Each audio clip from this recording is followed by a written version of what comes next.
વાવ થરાદ જિલ્લાના સુઈ ગામમાં અતિવૃષ્ટિને લઈને પાક નિષ્ફળ જતા ખેડૂતોએ નુકસાનીની માંગ સાથે રેલી યોજી હતી।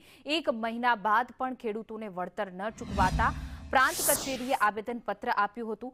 મહત્વનું છે કે અતિવૃષ્ટિ બાદ મુખ્યમંત્રી અને કૃષિ મંત્રીએ પણ આ વિસ્તારમાં મુલાકાત લઈ ખેડૂતોને પાક નુકસાનીની સહાય ચૂકવવાની ખાતરી આપી હતી, પરંતુ 30 દિવસ વીતવા છતાં પાક નુકસાની, જમીન ધોવાણ અને કેશડોલ પણ ન અપાતા ખેડૂતોએ તાલુકા પંચાયત સહિતની કચેરીએ તાળાબંધી કરવાની ચીમકી ઉચ્ચારી છે।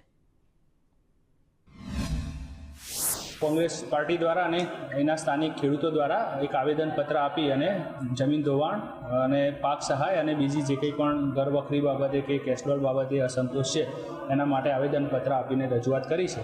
તો એ આવેદન અમે ઉપલી કક્ષાએ મોકલી આપીશું અને જે કંઈ પણ પોલિસી મેટર છે એ પ્રમાણે ઉપરથી નિર્ણય લેવામાં આવશે। જમીન ધોવાણ અને પાક નુકસાની જે ખેડૂતને 5 વર્ષ પાછો મૂક્યો છે એના વળતર માટે અમે આજે ફોર્મ જે કોંગ્રેસ પાર્ટીએ ગામડે વેચ્યા હતા, આજે ફોર્મ લઈને અમે હજારો ફોર્મ આજે પ્રાંત ઓફિસ જમા કરાવવાના છે। સોઈગામ તાલુકાના ખેડૂતો બધા ભેગા મળી અને અહીં આવેદનપત્રો માટે અને ફોર્મ રજૂ કરવા માટે આવ્યા હતા।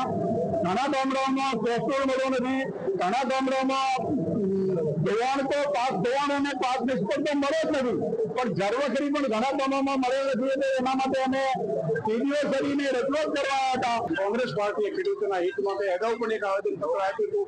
આજે પણ હજારોની સંખ્યામાં જે કંઈ ફોર્મ તાલુકા કોંગ્રેસ સમિતિ દ્વારા ગામોમાં વિતરણ કરવામાં આવ્યા હતા, એ વિતરણ કરેલા ફોર્મો 7 બારના ઉતારા સાથે જમીન ધોવાણ, પાક ધોવાણ જે સાક્ષીની સહી સાથે આજે અમે તાલુકા પંચાયતમાં રજૂ